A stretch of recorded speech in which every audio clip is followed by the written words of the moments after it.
नमस्कार दोस्तों। Trade with professor इस यूट्यूब चैनल पे का हार्दिक स्वागत है। जैसे कि कल हमने डिस्कस किया था, गैप अप केस डिस्कस किया था, लेकिन गैप अप इतना हुआ है कि उसकी वजह से गैप अप इतना हुआ है, अराउंड 1100-1200 पॉइंट का अपसाइड की तरफ गैप अप होने के बाद इन्हें हमारा जो बहुत दिनों से है, जैसे कि हम यहाँ पे डिस्कस कर रहे थे कि ये ट्रेंड कंटिन्यू होने वाला है। ये जो हमारा बजट का दिन था उसको छोड़ के ये भी जो ग्रीन कैंडल्स बनी है उसके बाद हमने सोचा था कि यहाँ पे कुछ गैप अप होके निफ्टी 25873 की तरफ आगे जा सकती है, लेकिन गैप अप होने के बाद निफ्टी अगेन यहाँ पे 25873 और इसके नीचे वाला जो टारगेट था इसके जोन के अंदर आ गई है। तो ये ट्रेंड लाइन हमारे लिए अभी मैं कैंसिल कर देता हूँ। ये अपना पुराना वाला ऑल टाइम हाई है, करके रख। अभी हमारे लिए ये जो टारगेट है, ये तो मैं सब टारगेट जो हमने अपसाइड की तरफ निकाले हुए थे ये एक रहने देता हूँ, और ये अपसाइड की तरफ जो है ये एक रहने देता हूँ। ये डाउन साइड का भी मैंने एक छोटा टारगेट 25400 का था, वो तो अभी क्लियर हो गया, अपसाइड हो गया। अभी पूरा ये टारगेट्स अपसाइड की तरफ आ गए। तो निफ्टी आगे कैसे हम प्लान बनाएंगे या फिर ट्रेड प्लान बनाएंगे, इस बेनिफिट कैसे ले सकते हैं, वो थोड़ा हम एक बार इस 75 मिनट में मुझे तो ऐसे लग रहा है कि यहाँ पे निफ्टी अभी थोड़ा अपसाइड की तरफ पुशअप होगा, उसके बाद ही निफ्टी का ऑल टाइम हाई ब्रेक करने के बाद कुछ ना कुछ नया आगे की अपनी जर्नी कंटिन्यू करना चाहेगा। अगर ये जो सेलिंग कैंडल आई हुई है अभी आज के दिन की 75 मिनट की जो सेलिंग कैंडल है, इसको ब्रेक करना बहुत ही इंपॉर्टेंट रहेगा निफ्टी के लिए। तो भी मैं एक बार मार्क करके रखता हूँ।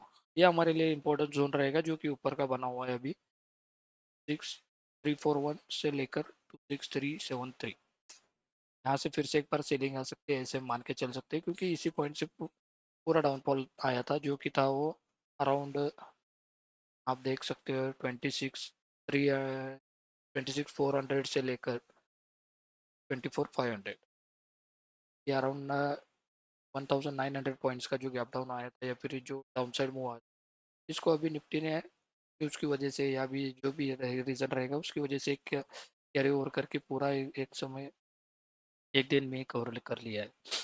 चलो हम ट्रेड प्लान बनाते हैं, आगे कैसे हम डिस्कस कर सकते हैं या फिर उसका बेनिफिट कैसे ले सकते हैं।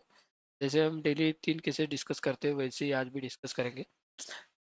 अगर सपोज मान के चलिए निफ्टी कल के दिन यहाँ पे इस फ्लैट केस में ओपन होता है और ये लो नहीं ब्रेक कर सकता है, ये लो नहीं ब्रेक होता है, तो मुझे लगता है कि 26,000 तक का टारगेट आना चाहिए। अगर ये 26,000 भी नहीं रुकता है तो 26,200 तक का टारगेट हम लेके चलेंगे निफ्टी में, ऐसे मुझे यहाँ पे दिख रहा है, क्योंकि ये पॉसिबल भी लग रहा है, क्योंकि इतना बाइंग अप साइड की हाई साइड की तरफ हो रहा है। तो इसको अगेन ये मोमेंटम कैरी करते हुए यहाँ पे आ जाएगा। ये जो लास्ट 4 कैंडल्स आई हुई है जो पहले 75 मिनट के बाद, ये इतना बड़ा गैप अप होने के बाद ये लास्ट में जो आई है, ये थोड़ा बहुत जो यहाँ पे पोजीशन बनाए होते काटने के लिए आई हुई है, ये फ्लैट केस में हो सकता है। अगेन हम बात कर लेते हैं, अगर निफ्टी गैप यहाँ पे फ्लैट ही ओपन होता है और इस कैंडल के ऊपर जाता है और इसको ये जो हमने टारगेट लिया था उसको अगर रिटेस्ट करता है, तो अगेन ये हमारा अपसाइड की तरफ टारगेट रहेगा। तो मेरा फ्लैट केस में अपसाइड की तरफ रहेगा ज़्यादा से ज़्यादा, फ्लैट केस में मैं अपसाइड की तरफ देखूँ ज़्यादा से ज़्यादा। अगर निफ्टी गैप अप ओपन होता है और अराउंड 25,800 के आसपास भी होता है या फिर 2,500 सॉरी 2,5,700 2,5,800 के आसपास अगर गैप अप होता है, तो ये जो टारगेट हम मान के चल रहे थे इसको ज़रूर एक बार रजिस्टर फेस करेगा, ये के बाद नीचे आएगा और इसके ऊपर फिर बाद में चलना चालू करेगा। यहीं पे अगर लो बनाता है, ये प्रीवियस कैंडल का लो देखकर ये यहाँ पे अगर लो बनाता है, तो ये अगेन ये जो गैप बना हुआ है ये फिलिंग के लिए आ सकता है। तो डाउन साइड की तरफ मेरा टारगेट इतना रहेगा इसका, ये जो गैप मतलब कल कहाँ से क्लोज हुआ था उस तक का हम टारगेट लेके जा सकते हैं यहाँ पे। और गैप डाउन केस अगर इसके नीचे क्लोज होता है या फिर इसके नीचे ओपन होता है, तो फिर यहाँ ज़रूर रिटेस्ट करेगा और मैं तो पूरा डाउन साइड की तरफ देखूंगा अगर गैप डाउन प्रोसेस में आता है तो।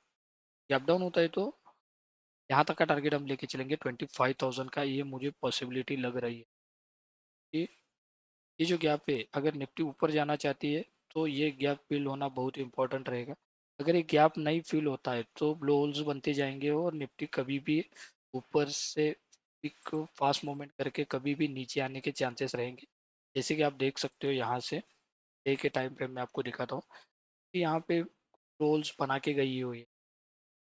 ये ब्लो होल है, ये है, यहाँ पे है, ये अभी तक फिल नहीं हुआ है क्योंकि ये फिल करने जरूर निफ्टी आने वाली है या फिर आएगी, ऐसे मान के चले सकते हैं कि निफ्टी को अगर ऊपर जाना होगा। अगर आप देख सकते हो तो आपको समझ में आ जाएगा ये क्या बना, उसके बाद ये फिल हुआ, इसके बाद ऊपर गया, फिर ऐसे सडन छोटे छोटे गैप बनाती गई। जब भी उसने गैप बनाया हुआ है वो फिल करने के बाद ही निफ्टी ने आगे मूवमेंट दिया है। तो मैं ये ज़्यादा से ज़्यादा मानता हूँ कि अगर ये अच्छा लगे, अच्छा अगर रहेगा कुछ पोजीशन आप बोलो तो मैं कहूँगा ये गैप फिल होने के बाद अगर यहाँ से अपसाइड की तरफ जाना चालू करेगा तो वो अच्छा खासा मोमेंट हमारे लिए रहेगा। ये गैप फिल होना बहुत इंपॉर्टेंट है। अगर कल भी यहाँ से गैप अप होके यहाँ से ऊपर से चालू करती है तो हमारे लिए आगे आने वाले कल में दिक्कतें हो सकती है। तो ये थोड़ी जानकारी आप रख लेना और ये माइंड में रखना।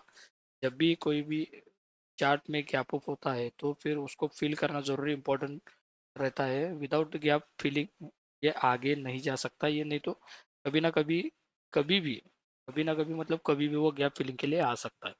उसके बाद 15 मिनट के टाइम फ्रेम में हम देख सकते हैं इसमें 15 मिनट के टाइम फ्रेम में मुझे ऐसा लग रहा है कि यही जो लाइव पॉइंट है 25641, ये जो लो बनाया हुआ है ये लो इम्पोर्टेंट है क्योंकि यहाँ से थोड़ा बहुत सपोर्ट लेके निफ्टी ने एक अच्छा खासा प्रॉफिट या फिर या अच्छा खासा अपसाइड का मूवमेंट दिया था। इतना बड़ा गैप अप होने के बाद भी थोड़ा नीचे आया वहाँ पे ओके, और उसके ऊपर ही नीचे ऊपर ही निफ्टी ने क्लोजिंग दिया हुआ है।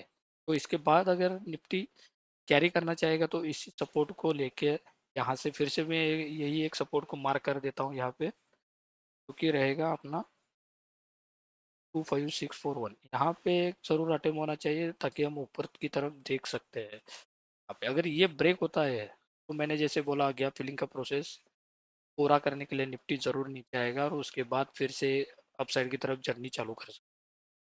तो कल के लिए इतना ही है दोस्तों। हमारे चैनल के लिए सपोर्ट करने के लिए बहुत ही धन्यवाद। हमारे 50 के पर सब्सक्राइबर हो गए हैं उसके लिए भी बहुत ही आपसे शुक्रिया था। और हमारे चैनल को ऐसे ही सपोर्ट कीजिएगा, लाइक कीजिएगा और सब्सक्राइब आपने अभी तक नहीं किया हो तो प्लीज़ चैनल को सब्सक्राइब कीजिएगा। Thank you for watching.